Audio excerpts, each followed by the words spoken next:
Welcome into the Skinny Podcast. It's the weekly Poetry edition. I'm Richard Skinner, Local12.com digital sports columnist and editor with Rick Broering. As always, it's presented by Blake, the attorney Mason. We've got Trey Hendrickson, some Bengals news to talk about. We've got a Reds debacle in Los Angeles to talk about. We got college football preview and our first gambling segment of the 2025 football season. And, of course, my favorite part of the podcast where you can ask me a question on any topic. Go to the X first. Always hit up the hashtag AskSkinnyAnything. So, Rick, we got a loaded show. Let's get right to it. Yeah, let's jump in. Like you said, it is our college football preview show, but we've got to start with the Bengals because the Trey Hendrickson deal is finally done. It's just a one-year deal that runs through this 2025 season, Skinny. The Bengals boosted his salary from about $16 million closer to $30 with an incentive there, a $1 million incentive if he plays 60% of the snaps and the team makes the playoffs. Let's start with this. How much does this deal getting done change your feelings about this team heading into week one? Oh, I think if you're a fan, it's got to make you feel a ton better. I mean, you got your best defensive player, first team All-Pro back. And, I think it's probably unrealistic to think he can record 17 and a half sacks for a third straight season or more. He is a presence, and it's not just the sacks. I mean, he does provide pressure. And again, on a defensive line that needs at least an anchor of some sort, he gives you that anchor. So, yeah, if I'm a fan, I feel a whole lot better. If I'm Zach Taylor, I feel a whole lot better. If I'm Jerry Montgomery, the defensive line coach, and Al Golden, I feel a whole lot better having Trey Hendrickson. And I think we'll get into kind of who won this battle, if you will. I think both sides kind of did.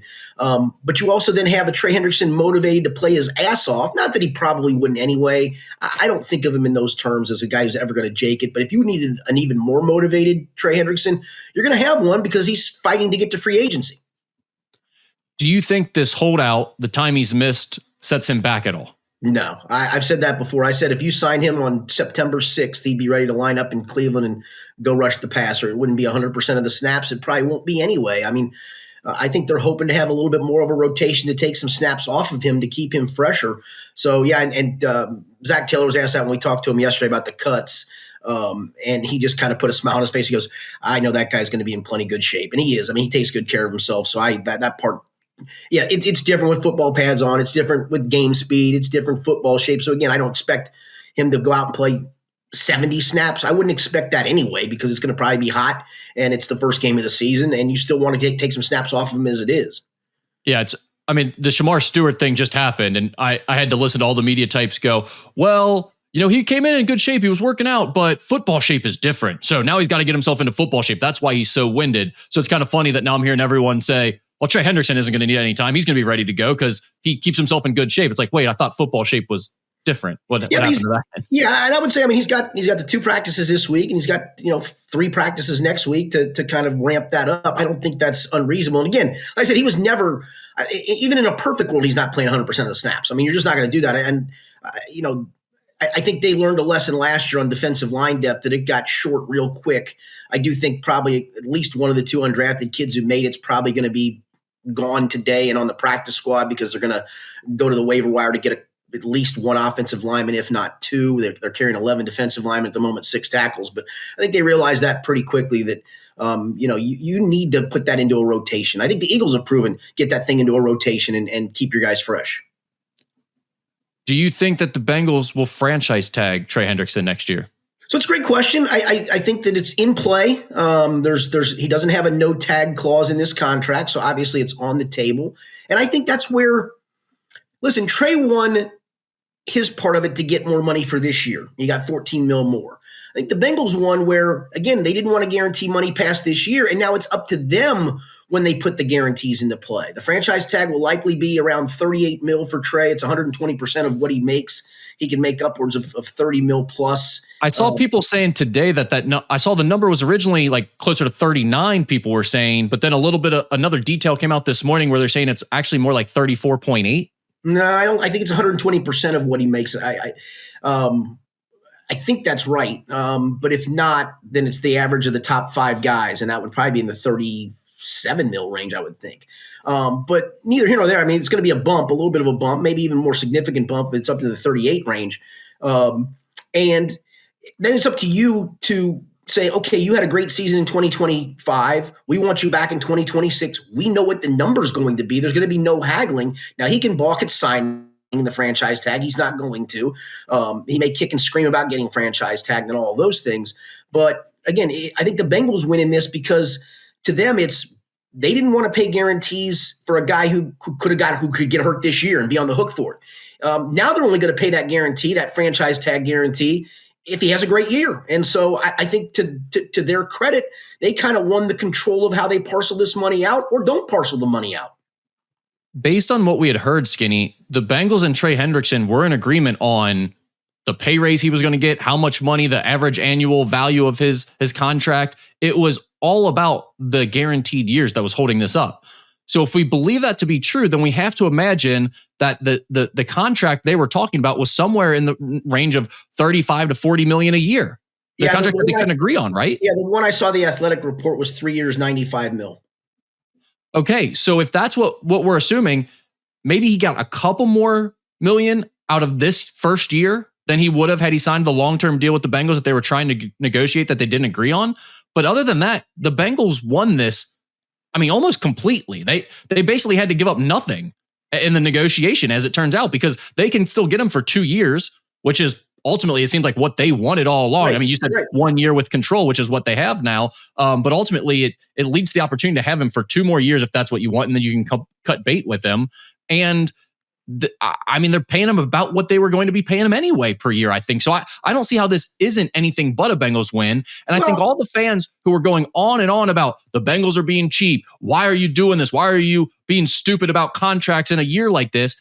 When it came to Trey Hendrickson, it made you can't just lose every negotiation that you're in if you're a franchise. If you give money exactly what the player and agent want in every situation, you're not going to be able to field a team. So you have to push back in certain situations. And in this instance, they did it against a guy who's been trying to bend them over a barrel every single offseason, and then they won. I think the Bengals did a great job of handling this personally. Yeah, no, I mean, and that's where I go back to listen, if they were going to, sign him to a 3-year extension, they were going to give him a signing bonus, which was probably going to equate to what they gave him in the bump and pay this year. So that money was kind of already accounted for. And then to the point of, they've given themselves the flexibility that if Trey Hendrickson gets hurt this year, doesn't perform at a high level this year because, suddenly the magic 30-year-old threshold kicks in, then they're not on the hook. And I think that's what they wanted to have the flexibility all along. At the same time, if you're Trey, you got a bump this year. If they franchise tag you, it's a pretty good guarantee for next year. And so, I think this is a win for both sides, to be honest with you. Yeah, I would agree. Now, one of the other parts of this is the Joe Burrow thing. We've heard over the last couple of weeks, like Joe Burrow's getting frustrated with the Bengals' reluctance to sign key guys. And he's getting frustrated with the way they play around with contracts and let these things drag out and all of that. One, how much do you think that's legitimate that Joe Burrow was frustrated by any of this, or Joe Burrow is getting disenchanted by the Bengals front office and how they handle these situations? And how much do you think Joe Burrow played a role in all of this? Do you think he was trying to push to get this done, or no? No. I mean, the last time we talked to him publicly, he didn't exactly stump for Trey like he stumped for T. Higgins. I mean, he actively multiple times went out on the limb for T. Higgins. Trey, it was more as time went on, hey, this is just the business of football, and it'll play itself out, and it did. And so, no, I don't buy any of that stuff. All right, I think that's probably enough on Trey. Did you have any other thoughts on how that went down? Well, we're doing this on a Wednesday. We're going to talk to him likely at his locker today. I mean, he can always say he doesn't want to talk, but I'm sure he does or will. So we'll have to see what he has to say, especially when it comes to, hey, if they franchise tag you next year, what are your thoughts? All right, final cuts were also made this week to get down to the final 53-man roster. I think the biggest news was that the Bengals only kept 8 offensive linemen. That number is usually closer to around 10, right? Yeah, no, it's almost always around 10, maybe 9. And you've got some flexibility then to go to the waiver wire to add a 10th. But boy, I thought it was kind of alarming they only kept the 8. I think it's what's that mean to you? Do they think those guys were so bad at the end that they're going to find something else better on the scrap heap? Yeah, and I asked Zach Taylor that yesterday, and I talked to a friend of mine on the beat. He said, it sounded like you're almost chuckling when you asked him that. I said, no. I said, I just find it odd that they only kept 8, but I get why they only kept 8. They don't trust the depth. Now that doesn't mean a Devin Cochran, an Andrew Stuber, a Jackson Kirkland, probably Seth McLaughlin, the Ohio State product, don't wind up on the practice squad. And there's the flexibility to always elevate them in a game week. But I do think it also says that they didn't want to carry those guys to the 53, that they feel better going to the waiver wire to seek guys to get to the 53. So it is alarming when you see the 8, but when you probably wind up with 4 or 5 on the practice squad, you're an elevation away from being on the active roster if somebody gets hurt. I mean, I think the 8 that they kept literally are the 8 that if you told me if they'd kept 10, which 8 would be up on game day, because that's usually all you ever carry on game day is 8 guys. I would have said the 8 they kept. Matt Lee is the backup center, Jalen Rivers probably is the backup guard, and then Cody Ford is the backup swing tackle. And those would have been my 8. So it is alarming to see that number on the active roster, but at the same time, with the flexibility of the practice squad and the fact I do think they're going to go out and add at least one interior offensive line backup or a swing tackle backup, it's not quite that alarming. And the man who made the second preseason game watchable and entertaining for all of us, Mitchell Tinsley, made the team. Yeah, and I tweeted that out during the game on Saturday when Mitchell didn't play, that was pretty much the writing on the wall that he had made it, that when you don't play in that game, it pretty much signifies they don't want you to get hurt. Now Mitchell did dress, the rookies all dressed. I mean, Shamar Stewart dressed, didn't play. I thought that was clearly the sign on the wall that Mitchell had made the team. Desmond Ridder got cut. I don't think it's a surprise there, but obviously somewhat notable for the local tie-in. Yeah, they were never going to carry 3 quarterbacks. I mean, even if Desmond had a really good preseason, he was always going to get cut. I think the question now is, and we'll find this out today, the waiver period ends at noon, and then teams can set their practice squad. Do they bring him back as a practice squad guy? I would think they do. Again, even though he wasn't great in camp, he wasn't great in preseason, but he does have a starting pedigree in the league. He's won games in the league. And maybe as a potential backup for next year, you use this year to really kind of groom him and maybe fix some of his issues. I mean, he's not overly accurate, unfortunately. And, maybe you feel like you see some tools that you can fix. He's obviously a very coachable guy. I know Zach Taylor thinks a lot of Dez. I mean, he helped recruit Desmond in high school when he was at UC. So he knows Dez from way back. And, maybe he sees enough to say, all right, just if we can get him back on the practice squad, we got a chance to maybe work with him a little bit and work on some mechanical things and get him a year into our system and all of that. And then, next year when Jake Browning can become a free agent, maybe Dez is ready to slide into that number 2 role. And maybe not. I mean, maybe they saw enough to go, no, it's just not going to happen. We'll go somewhere else to get our practice squad quarterback. Were there any other interesting notes, in your opinion, coming from the final cuts? No, the fact that they kept the 2 undrafted rookie free agent defensive tackles, Howard Cross and Eric Gregory. I thought Howard Cross, in fact, he was my last cut when I did my 53 roster projection after the game on Saturday and posted it at local12.com. He was the one guy I vacillated between him and Joe Giles Harris, the linebacker, and I ended up keeping Joe Giles Harris, and turned out they cut Joe Giles Harris and kept Howard Cross. So keeping the 2 undrafted rookie free agent tackles I thought was interesting. And then I don't know if we'll ever know this answer. Dejon Anthony got put on injured reserve with the tag to return, so he'll miss at least the first 4 games of the season. The question, though, is if he had been healthy and not gotten hurt in that preseason finale, would he have made it or would P.J. Jules have made it? I don't know if that answer's all that clear cut. What would have been your choice there? P.J. Jules. Okay, that seems to be the consensus among the people who have watched training camp. Yeah. Anything else on the Bengals? This is kind of a weird week as you have the off week to ramp up into week 1. And obviously we have college football to get to, so we'll focus more on that. But anything else that jumped out to you this week? I mean, pretty much fell the way I thought. I know a lot of people were shocked by the 5 tight ends. I think I kept Jackson Kirkland as an extra lineman and cut Cam Grandy. I mean, we're talking really slim margins for some of these guys. So most of us that put out a 53-man roster, I think most of us got the majority of it right because it really wasn't even that hard. I mean, I guess maybe I should have seen the 8 linemen coming because there was always the possibility of them keeping the 5 tight ends. But, I mean, you're splitting hairs at that point, to be honest with you. For sure. All right, college football preview time. It's always fun to get to this time of the year where you actually have games and a full slate on Saturday, even before that this week. But Skinny, we've been gifted with 70-degree weather all week as well leading into this. So I think everybody's even more juiced for the start of college football than usual. Let's start with the Bearcats. What would Scott Satterfield need to do to make you feel better about the direction of UC football this year? Go to a bowl game. I think it's no more simple than that. And boy, how big this Nebraska, we'll talk about this game when we get to our betting segment a little more, how big this Nebraska game is. I mean, there's some college football national people that are considering them as a dark horse to play in the college football playoff. I don't know if I see that, but that sounds like, they've got a really good team. I mean, if you win this game, you're going to be 3-0 going into the Iowa State game, the Big 12 opener. and feel like you've got some momentum. You lose this game, and you're going to win the next two, Bowling Green and Northwestern State, which didn't even win a game last year. And then that Iowa State game becomes monumental because if you lose that to go to 2-2 and 0-1 in the Big 12, it's here we go again. I mean, so this Nebraska game is just huge. Yeah, 8-16 over his first two seasons. You're saying a 6-6 season. I'd say, yeah, anything to get him to a bowl. I mean, if it's 6-6, sure. I mean, would you like it to be a winning record? Yeah, absolutely. But yeah, get to a bowl game and at least feel like you're taking a step in the right direction. Yeah, I mean, are we to the point you think if it's a bad season, which I don't know what that means, maybe 4 or less wins? Do you think we're to the point where they start looking around and making decisions, or are we not there yet? No, I think we're definitely there. I think anything less than a bowl, you're there. That means a losing season.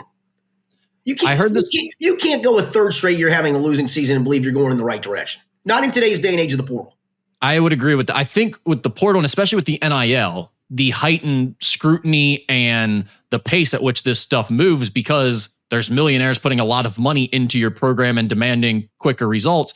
It does seem like if you have 3 years straight with no positive momentum building, it's just time to move on. It's going to be hard to generate revenue. Yeah, and you go back to the whole, he wasn't exactly a popular hire to begin with a lot of, a lot of oomph behind him. Like, hey, we're getting this hot coach from Louis. No, you're not. You're getting a guy who's going to get fired by another school. And now 3 years in, you have 3 straight losing records. You can't, no one could be satisfied. No one should be satisfied with that. No, I heard this on a podcast. I want to get your thoughts on it. What if Luke Fickell struggles this year and Scott Satterfield struggles this year? Do you see any potential? Obviously, the conversation started, let me preface it by saying this. Pat Fitzgerald just got basically exonerated for all of the hazing stuff that happened at Northwestern. So he is going to be probably the hottest name or one of the hottest names in the coaching carousel this coming offseason. And everyone already knows that. So they're getting their ducks in a row. They're planning what they're going to do in terms of making their run at Pat Fitzgerald. So the conversation was, if Luke Fickell were to struggle and Scott Satterfield were to struggle, then does it become a situation where maybe Luke Fickell goes back to Cincinnati where he's already had success? Cincinnati would be happy to have him back, and Wisconsin looks at Pat Fitzgerald, or even potentially maybe the carousel doesn't line up as well for Pat Fitzgerald as everyone's thinking, and maybe Cincinnati is able to make a run at Pat Fitzgerald. What are your thoughts on either of those two scenarios? I think I'd take either one of them. I think Pat Fitzgerald at Northwestern knew exactly what he wanted the identity of his football team to be. He knew he was never going to win national titles, never going to win Big Ten titles, but they were always rock solid teams that consistently went to bowl games, knew what they wanted to do. They wanted to run the ball, play defense. I know it's not working out at the moment for Luke Fickell at Wisconsin, but again, there's different expectations too, right? I mean, Wisconsin's expectation is to fight for a Big Ten title. They haven't done that. And I think he's kind of vacillated and gone away a little bit at times from what he wants to do, which is run the football and play defense. I think that would fly. That's the thing. I don't know what Scott Satterfield's identity of his football team is. Is it toughness? Is it speed? Is it size in the trenches? Is it downhill running the ball? Is it throwing it all over the place? I don't know what they do. What's their identity? I know what the identity of Luke Fickell and Pat Fitzgerald teams are. I do know that. Yeah. Do you think UC fans would be excited about Fickell coming back? I would think so, right? I would hope so. And again, I know it would be off of him having, a failed, I wouldn't even say failed, a less than desirable performance at Wisconsin. I get that. But again, there's expectations there. The expectation level is just a little bit different. And you've seen him do it here. He knows how to recruit this area, this part of the country. It worked. It worked at a high level. And I think it can work in the Big 12 landscape too. I just don't have a lot of faith in what's going on with Scott Satterfield. And no, I hope for his sake he turns it around. I hope he shuts all of us up. They go 9-3 and they're competing for a Big 12 championship. And that's why I go back to that Nebraska game. You can get so much forward momentum with that win, and I don't think they get that win. We'll get to that in the gambling segment. But boy, would you get a ton of forward momentum with that victory. It is interesting, the first 4 games scenario that you laid out there. I mean, if they're 4-0 to start this season, then it feels like UC fans are going to be all in on this season and Satterfield and getting things back on track. If they do end up 2-2, like you said, then it feels like this could very quickly shift to the conversation about who's the next head coach and maybe the scenarios that we just brought up with Fitzgerald or Fickle even. Yeah, I mistake. They play at Kansas in the 4th game, then Iowa State at home in the 5th game. So that's my fault. But again, that's still a potential to maybe even get off to a 4-0 start. But then again, you also look and you go, lose Nebraska, Kansas is on the road, you're 2-2 with Iowa State coming home. What kind of feelings is the fan base going to have at 2-2 playing a home game with wins over crappy Bowling Green and even worse Northwestern State, and then losses to your 2 legitimate teams on the schedule? How much faith would you have when you have nothing but legitimate teams left on your schedule, basically? Right. It's going to turn quickly. That's what we're saying, basically. If you get off to a positive start, great. Everyone will be all in. They'll be excited. If not, this thing is going to get ugly quick in terms of the discourse, I think. Yeah, I mean, 4-0 with Iowa State coming into your place in that 5th game, Nipper Stadium be rocking. There's no question the fan base would be juiced and should be. Speaking of which, that's what sucks about this matchup against Wisconsin. Against Nebraska, excuse me. The matchup against Nebraska should be at Nippert Stadium, and that would be awesome for them. Yeah, they tried to do this in Indy originally. That's where it was going to be played. And then suddenly it gets moved to Arrowhead, and that's going to be a total Nebraska fan base. I mean, it's almost a pseudo home game for Nebraska. Yeah, if this was a home game for UC, I could be talked into picking them as at least a betting line, and if nothing else, even potentially an upset pick to win the game. With it being a de facto home game for Nebraska, it's hard to do that. Yeah. We'll get into our picks here in a second, but let's get through a few more headlines for the other local teams.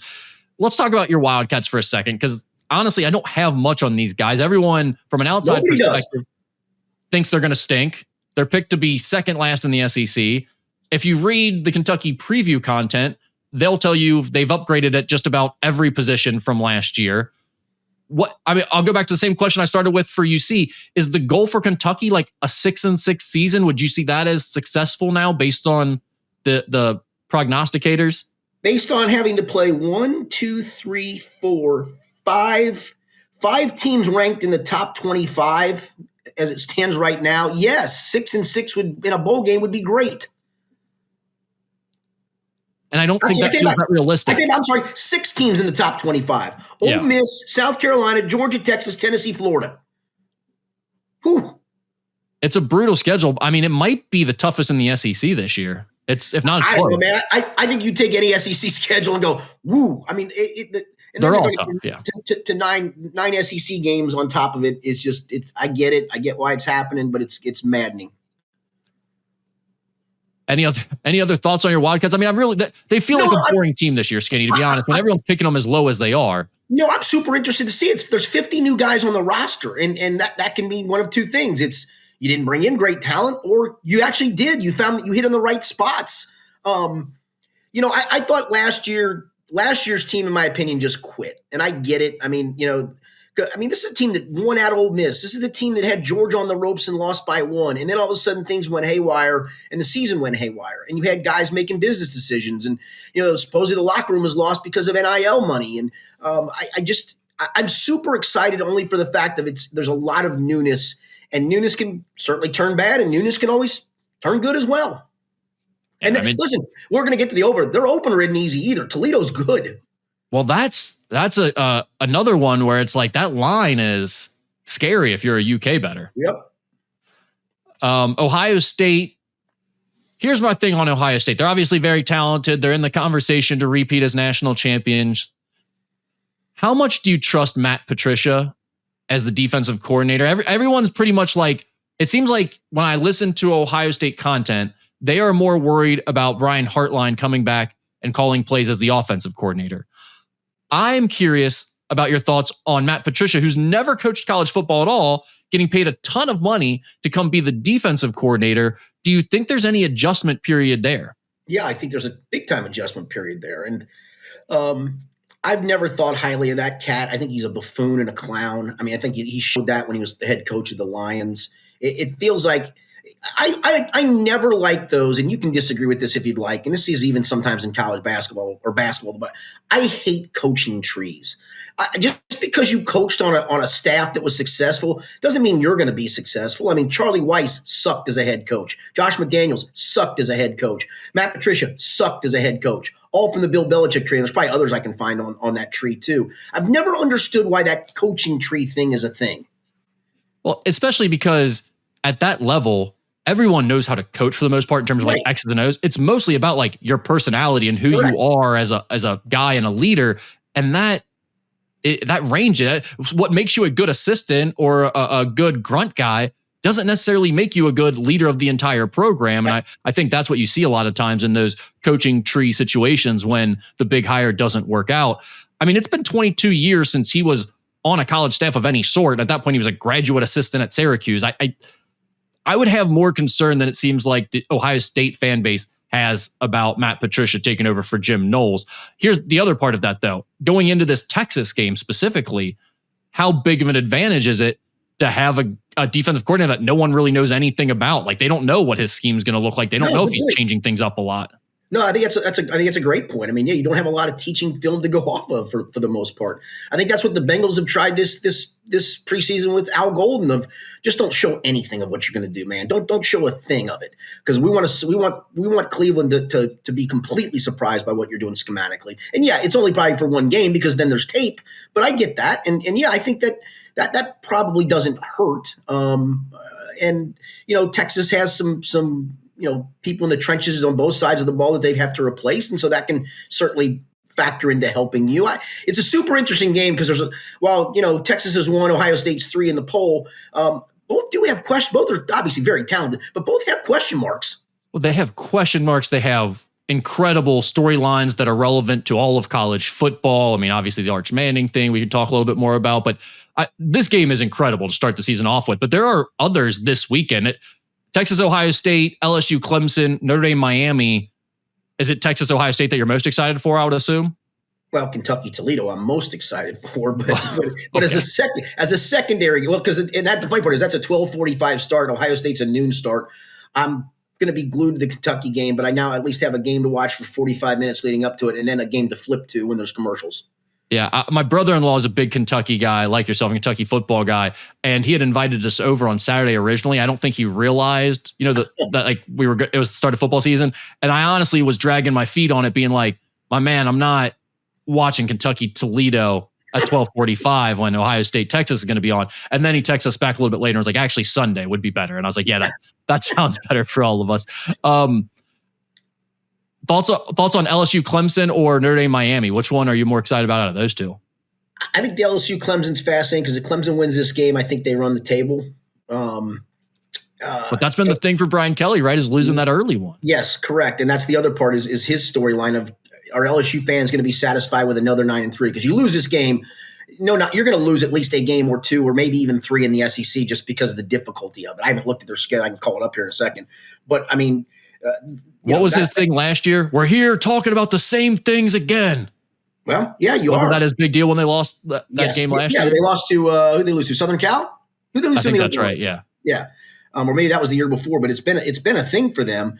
And like I said, let me look at that game. That's a night game, right? Hang on, I'm looking. Gosh, here it is. All right, so LSU after this game still has to play Florida at home, at Ole Miss, A&M at home, at Bama, and at Oklahoma, among others. So again, win this game and you can suffer a couple of losses there. Lose this game and you're probably staring at 3 or 4. Clemson, the only two ranked teams it faces after this are SMU at home on October 18th and the last game of the year at South Carolina in the rivalry game. So obviously a real potential for them to run the table and get a leg up to get to the college and get a good seed for the college football playoff. And then Notre Dame, that's another interesting one to me. They quietly put together a really nice season after that early season stumble in Northern Illinois. And in big games, it seems like they play their best. And so, there's no Cam Ward for Miami. And what do they look like? Cam Wardless. That's another fun game to watch. I mean, yeah, can Freeman do it again with Notre Dame? Can they get back to that elite level in back-to-back years? That would be incredible. And then Miami's kind of in the same boat of they were relevant last year. They were a real contender. They were in the picture. Can they get back there, or are they still kind of trying to find their footing? They had Cam Ward. I mean, he did make a difference. But that's the thing. I mean, the other, Miami used to be a program like that would have a big-time quarterback, then you get another one, and you just keep going. I mean, they in theory, in their minds, they should be one of those types of programs that are always relevant. And I think this year kind of says a lot about their ability to do that. Let's talk about Arch Manning, because that's going to be a huge thing you hear about leading up to this Ohio State-Texas game if you're not already locked in on it. The hype is crazy. He can't live up to any of the actual expectations that are out there for him. Where are you at on him? Do you think he's going to be a top quarterback? What are your thoughts on how he's going to perform? I do. Haven't watched the times he played. I think he's a real talent. The one thing I would say is I think they've done a nice job of bringing him along fairly slowly. But I also tell you this, I mean, if he was a better quarterback than Quinn Ewers last year, he would have played, right? And he wasn't. So, does that say that he can't continue to develop? Of course not. I do think there's so much hype around him that the only thing he can almost do is fail. I mean, like if he loses this game, even if they lose this game 31-28, whatever, and he helps put up 4 touchdowns on the board, it's still going to be he's the losing quarterback in this game, right? And he can't win a big game right off the bat. And so there's a lot of pressure, but you know what? You have that last name, the pressure is going to come anyway. That helps him, I think. I think it does too. Having lived with that his whole life, he's always just been like, well, he's not actually better than so-and-so. He's just getting the notoriety because he's a Manning and all of that stuff. Like, he's got thick skin already. He's heard probably everything you can hear for the most part, but he's going to have to perform now. And I mean, he's obviously very talented, but to me, it's like the Quinn Ewers baseline is where he has to get to this year. Yes. Yeah. I think for realistic expectations, he has to be as good or better than Quinn Ewers. And then I think we can realistically say he had a solid year. One of the other things that I'm curious to get your thoughts on is Bill Belichick. What are your thoughts on Chapel Bill down at North Carolina? Some of the stuff I've read, they feel like they've taken a huge step forward in talent and where the program's going to go. We're going to find out on prime time on Monday night. It's a standalone game that they open with. How great is that? Against TCU. I had a couple people, well, why is North Carolina this game? I said, it's Bill Belichick's debut. Are you kidding me? Who's not going to watch that? Either for the car wreck effect or because somebody loves Bill Belichick. I mean, yeah, it's must watch. Here's what's so amazing to me about this situation with Bill Belichick in North Carolina. It seems like a lot of people are almost 50-50 on whether or not it's going to work out or whether or not it's going to be a disaster, or whether or not he's going to need time to get used to the college game and adapt and all that. Skinny, they're paying him like $10 million. Yes. You're paying him to be great. You're not paying him to kind of figure out if you can do it, or maybe he's a 50-50 reclamation project. They're paying him like one of the best college coaches in the sport. He has to be good right away, in my opinion, which is a lot of pressure for a guy that's never coached college football. So if you did a random poll of 1,000 people in this country, not in the greater Boston area, that are rooting against Bill Belichick, what percentage of those 1,000 do you think are rooting for him to fail? I think 85, 90-ish, and it would have been even higher had there not been like the Brady Belichick sort of spat where some people have sided. Like some people just hated Tom Brady. So now that it's like those two are on opposite sides, it's like I'll side with Belichick and I hope he does well now, I think. Yeah. But had you just gone straight from the Patriots heyday and him and Brady are a couple still, and he went straight to North Carolina after that, then I think it's like 95%. I think that's right. I'm with you in that regard. I also think there's a lot of people who know the sport, who are ingrained, who are covering the sport, who have no idea if this is going to work out or not. And I think you're going to have an instant reaction after that game of, wow, this is going to be an epic failure. Or, wow, look at the start. North Carolina's off to under Bill Belichick. Yeah. It's going to be a storyline one way or the other. And we know they're going to cover it aggressively on ESPN. Absolutely. How different do you think it is for a guy who's never coached at the college level? I mean, especially a head coach. I think coordinator, it's almost more of an issue potentially because you're calling the plays, you're going to see some different things and schemes and all that. From a head coach perspective, where you're more of like overseeing everything and you can have coordinators that have experience, do you think it's as big of a change? I think the best college coaches are delegators. I really do. Right. I think because there's just so many guys and look, college staffs have a gazillion coaches. You might as well delegate.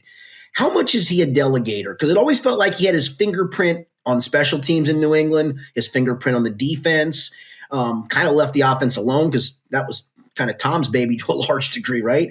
How much is he willing to delegate? And it always felt like their thing was, we're going to be more solid. We're going to be more disciplined. We're going to take something away from you. Use one thing, take away from you, and adapt that. And then we're not going to make any mistakes while you make mistakes. In the NFL, I think that works really well because you have the best of the best. Yes. in college, I'm curious to see if he can still do those same things and they're still effective in the same way, because I think there are worse players and more unexpected moments and more screw ups and more, you find yourself in 3rd and long because dude fumbled the snap, or you threw an interception that you never should have thrown, and now you're in a bad spot defensively and you have to adapt to that. Not like that's anything new to a guy who's been coaching as long as Bill Belichick, but I am curious to see if the way he won games in the NFL and using that style of discipline and we're not going to beat ourselves is as effective in the college game when you have guys screwing up more often and you can't control them. I mean, honestly, I don't know this number, so I'm throwing this out and not even knowing the answer to, which is always a stupid thing to do. But I really wonder how many bad snaps are there in the NFL on punts and placement kicks? Not very many, right? Right. I mean, everything's an adventure in college. To your point of the best of the best. I mean, you literally. So the Bengals obviously ended up having a competition at long snapper, and William Wagner beat out Cal Adamitis. To the untrained eye, which mine is untrained where it's concerned, I couldn't have told you the difference between the two watching them in training camp. And again, I don't have the discernible eye. I know part of it is, you can slow down film as a coach and look. I mean, they're literally getting down to the way you spin the snap and the way the laces go. They needed to be more consistent for the holder to get down for Evan McPherson to not mess up the thing. And I guess William Wagner must have done that more times than Cal Adamitis, but I couldn't tell the difference in those two guys. But in college, man, you get some, to your point, you get some wild mistakes at times. Like that doesn't happen in the NFL. It just doesn't. Yeah. I'm interested. I'll say that. Like I know it's Absolutely overhyped. I know they're telling me I need to be interested from a media standpoint, but they got me. They won that one.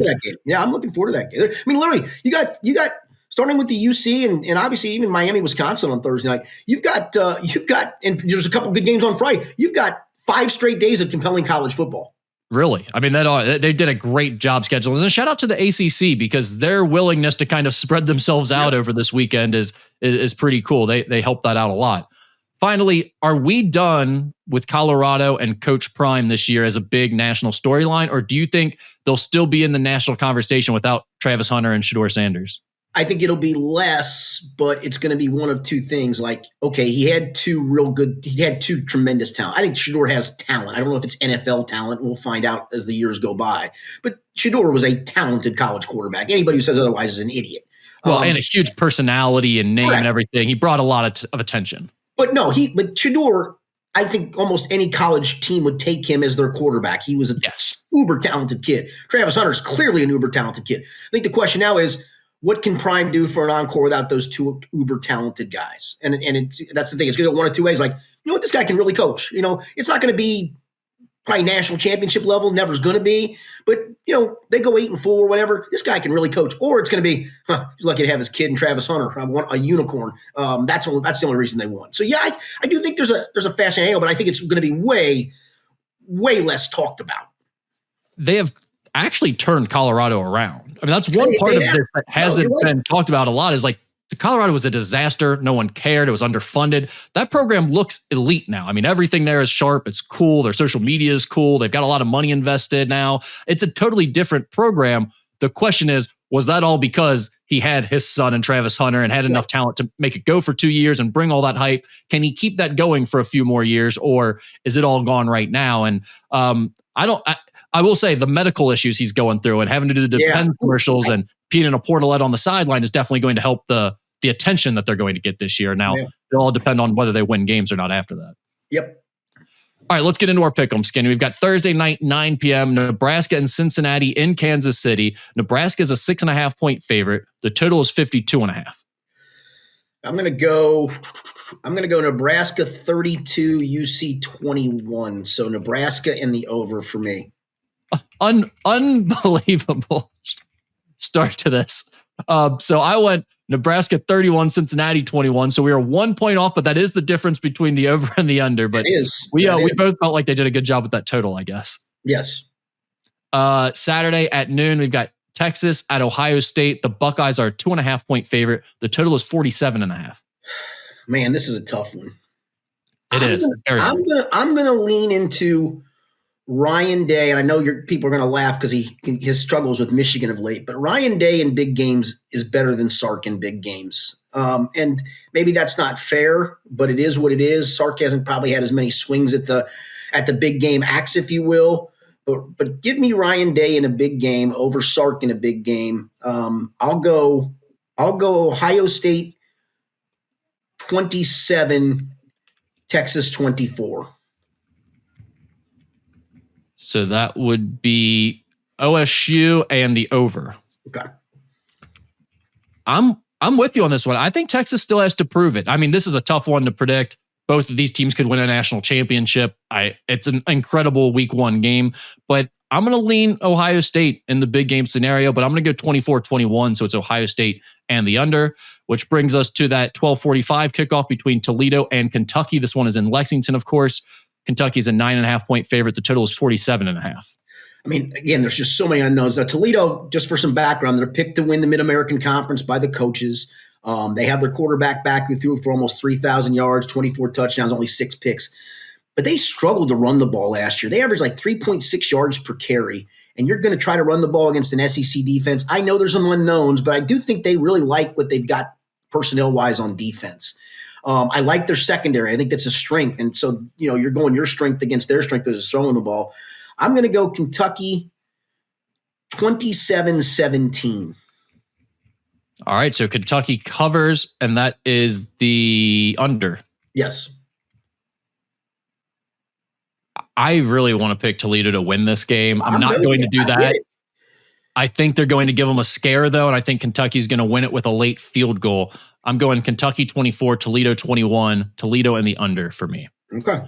That brings us to our favorite bet of the week. Do you have something for us, Skinny? Oh, hang on. No, you know what? I forgot about that, but it'll take me 2 seconds. You got one off the top of your head? I do. I'm going to go back to my college teaser, and there are a lot of great teaser options in this week's slate of games if you look around.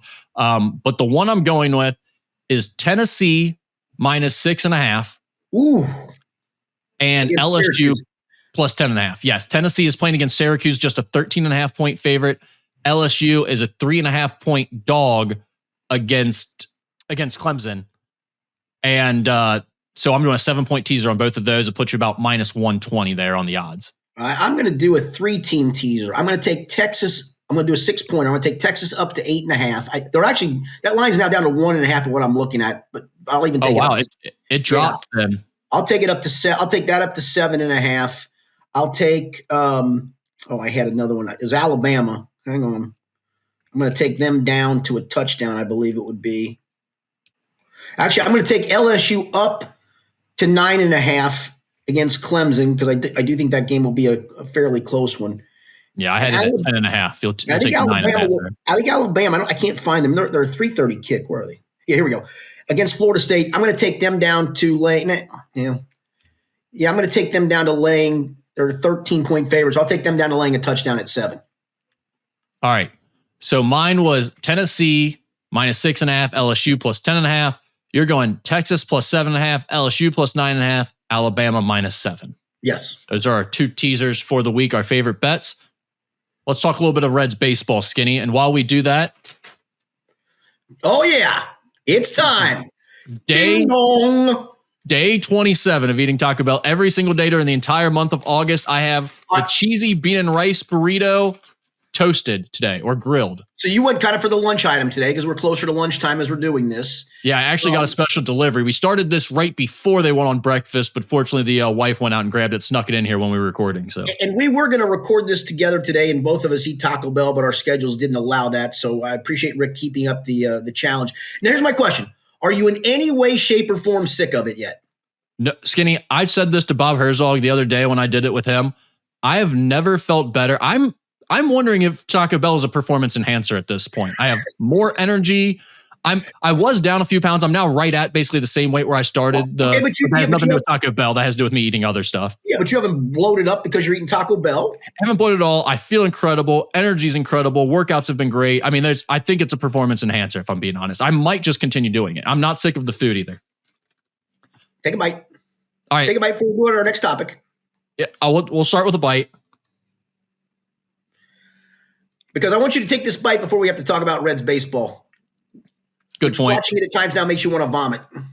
The Reds are 68-65 overall after losing 5 of their last 6, Skinny. They're now 3.5 games back of the final wild card spot. It's fading fast.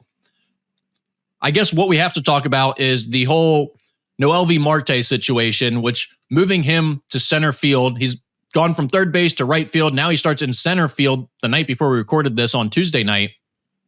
What are your thoughts on the musical chairs going on with Noelvi Marte in his position? I thought we needed to improve defense. That's why you went and got Ke'Bryan Hayes. I thought that's what your defense, and yet you're going to start. And I know the great Tito was trying to stack the lineup with righties, and that's what they literally had. They had 9 right-handers in the lineup last night. And he was trying to get every right-hander to bat he could in the lineup against Clayton Kershaw. I understand that in theory. But Noelvi Marte, to your point, is a novice in right field. Let's let him get settled there before we try to suddenly put him in center field, arguably, but behind shortstop and catcher, I guess, the toughest position in baseball defensively. What are we doing? That's what I don't understand about the whole Ke'Bryan Hayes argument. Right. I mean, again, it was just log jamming some of your best prospects and moving them out of the positions that they're good at.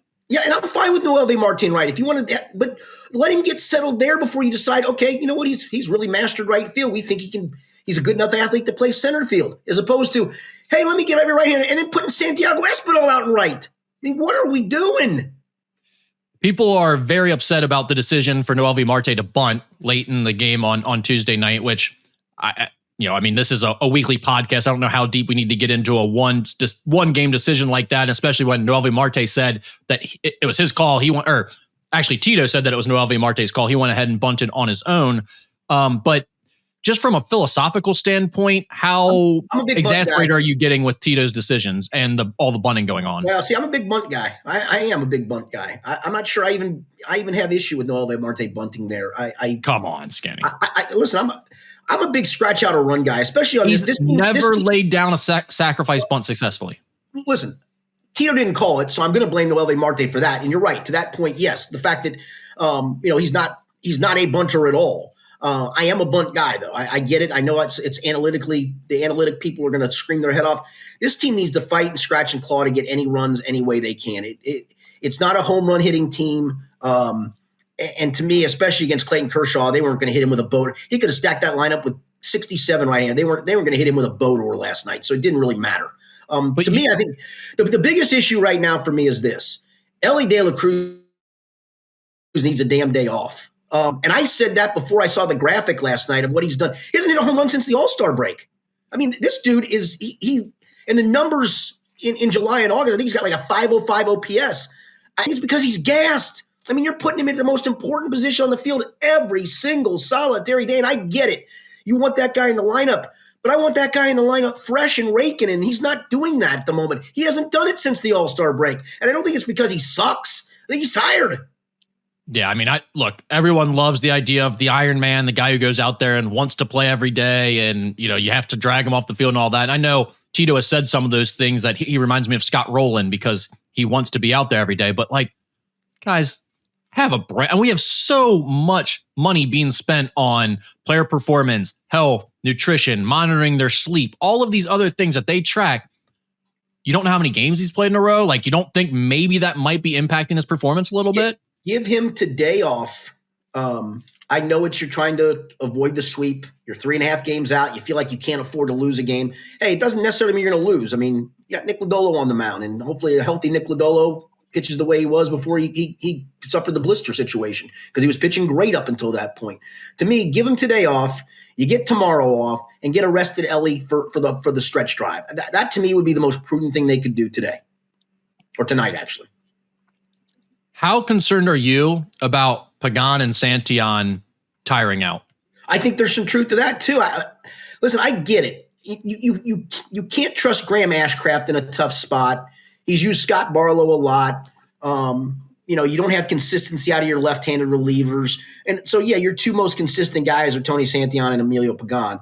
But at some point, man, you can't pitch them every other day. They're on pace for 80 appearances each. And again, I get some of that of, they're my guys. I'm trying to win games. I don't get many laughers. I do understand that. But at some point, you need to turn, when you have a 3-run lead, to somebody else to get the save. And if they don't, well, that's too bad. I mean, the problem is, Like last week, Luis May was the guy that they were warming up to put in those situations. And then this week, he's not even on the team anymore. Right. So I think it would tell you they don't have anyone else that they trust in the back end of that bullpen. Well, but you're going to have to. And that goes back to the whole Ellie. I get the fact that you write his name on the lineup card and special things can happen on an any night basis. But the proof's in the pudding right now. The dude is gassed. Yeah. Any other thoughts on the Reds, Skinny? No, it kind of sucks. The Mets have obviously gotten hot, won a couple of big games against the Phillies, and that gap is quickly widened to 3.5. You'd hate to see it get to 4.5 when you come back home, because that's a lot to chase in the span of roughly what amounts to the final month of the year. Yeah, we've got after this week, we've got basically 4 weeks left of the season. So it's coming down the stretch run. It feels like we'll kind of have an answer of, are they going to be in this till the end within the next week or two? Probably. I think they will, because I just think the pitching's too good for them not to be. And I don't think the Mets are like going to run away with this. I don't either. Win out or anything. Yeah, I don't either. Again, get me a rested Ellie De La Cruz, and don't stick Noelvi Martin center field again. Just stop. If TJ Friedel's got to bat against a left-hander, so be it. You'll live. Yeah. All right. Day 27 of eating Taco Bell. And wait, I didn't see you put any sauce on that bad boy. I didn't. I just went dry. I raw dogged it. Had to do it for the podcast. It was just too much mess. I don't want to get carried away here. Let's get into some Ask Skinny Anything. We got a couple questions to get to. All right. So this kind of goes back to the Luke Fickell stuff we were talking about. This is a coaching carousel revision sent in on Twitter. If Luke Fickell had been willing to leave UC before the national championship game, he'd be the head coach at Notre Dame, which would likely mean Marcus Freeman would be UC's head coach right now. If you were a Bearcat fan, would you rather live in that world? You get Freeman now, but Fickell would have left you right before the biggest game in school history. I would have taken that scenario for two reasons. One, the guy who won that game either way. Well, that's one. Honestly, that's one of them. I mean, that was going to be a long shot to win that game anyway. Two, if you were going to trust Marcus Freeman to be your next head coach replacing Luke Fickell, you wouldn't trust him in that big game as the head coach on an interim basis? Of course you would, right? Right. I mean, it's fair to be like, yeah, I'd like the guy who's been in charge of the team the entire year to be there and not have the team dealing with the mental aspect of him leaving you right before your biggest game. But in this scenario that this person's laid out, I think I would have taken the Marcus Freeman's my head coach right now.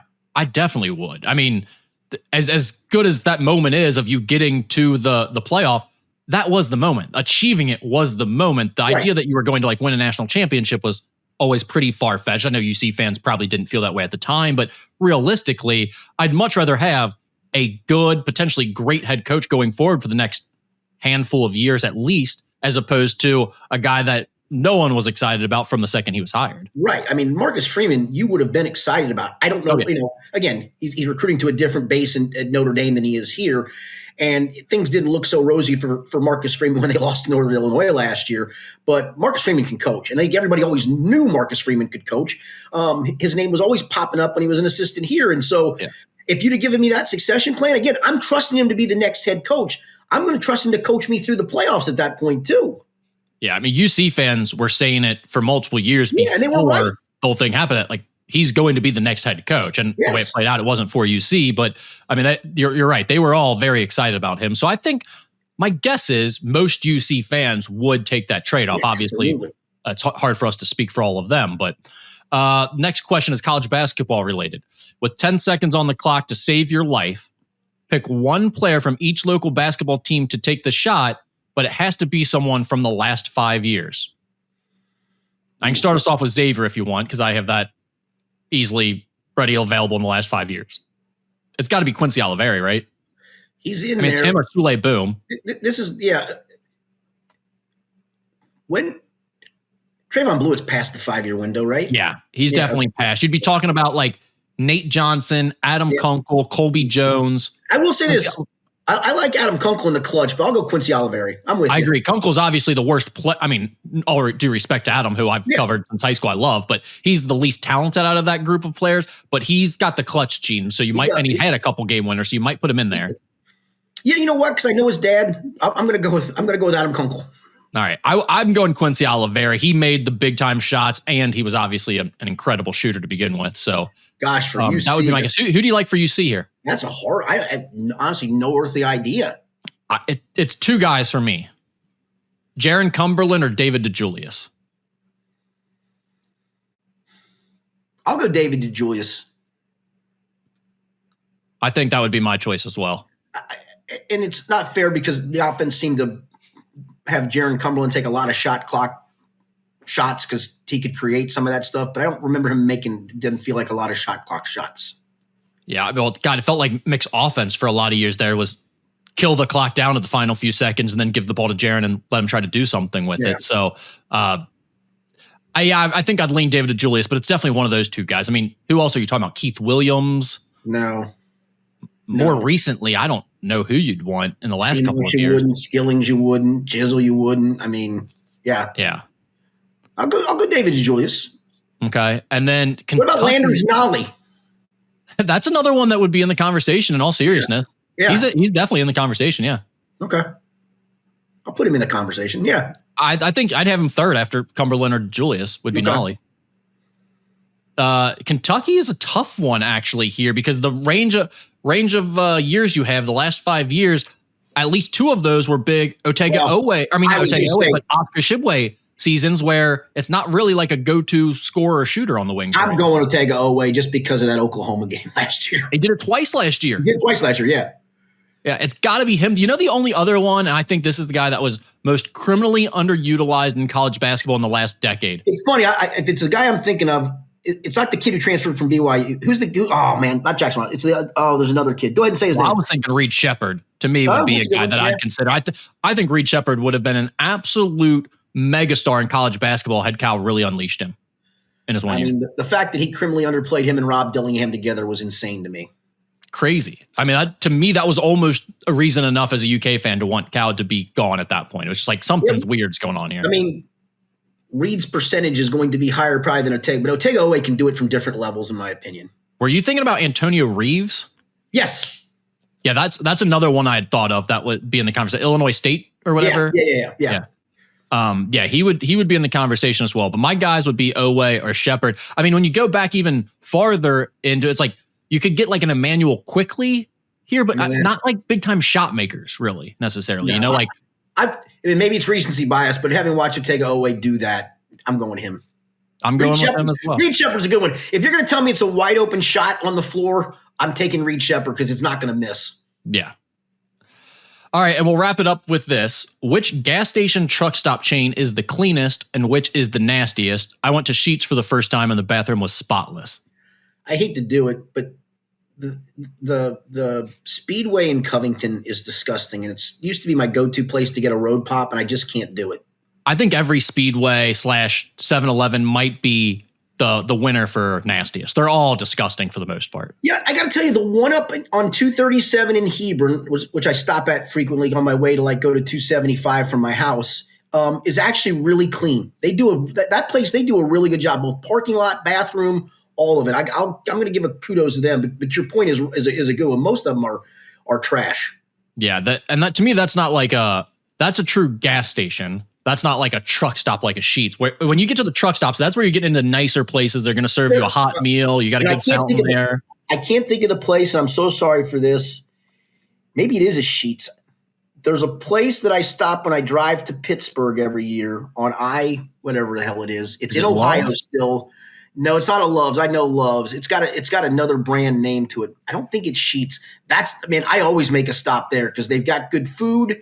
They're clean. They're cleaning the parking lot. Gosh darn it. I wish I could think of it. There's Pilot Flying J. Nope. Love. Casey's. No. Any others pop up? There's one that I'm Wawa is the big one that's not around here. Yeah, I like Wawa's. The first Wawa I went to was when I was visiting my daughter in Florida a few years ago. Wawa's top notch. I'll admit something on this. Buc-ee's is top notch, obviously, right? That's where I was going with this. I have criticized the human experience at Buc-ee's and the type of people that go there before on this very show, to which Lance McAllister was upset with me for. I'll concede on this. I have a kid now who's 2 years old. I have to change his diaper. Well, I've had to change his diaper when we're on the road like that. When you're in that situation, you want to be going into something that you know is like spotless and clean, and Buc-ee's is that place. when you go into Buc-ee's, you know you're going to have plenty of room and a spotless bathroom to change your kid. I will concede that is a reasonable, worthy reason to stop at Buc-ee's. Yeah, and then you pile the food on top of that. It's a go-to. I see why it's a go-to. To their credit, they've made it into a go-to. They have, but it is truly like the worst cross-section of America that descends upon that place. It is like Walmart and whatever else the worst, like White Castles combined or something. Walmart and Haggard Traveler is what it is. Walmart and the Richwood Flea Market is basically the cross-section of clientele you get. Richwood Flea Market. Shout out to Richwood Flea Market. All right, that's all we got. Anything else? All good. Perfect. We did that on exactly 1 hour, almost to a T. So thanks for being with us. We'll be back next week. College football will be underway. We'll have some NFL to talk about because that's going to be get underway as well. And so keep those questions coming on the Xverse for Ask Skinny Anything too. Thanks for being with us. For Rick Broering, I'm Richard Skinner. It's been the Skinny Podcast, the weekly potpourri edition presented by Blake, the Attorney Maisel.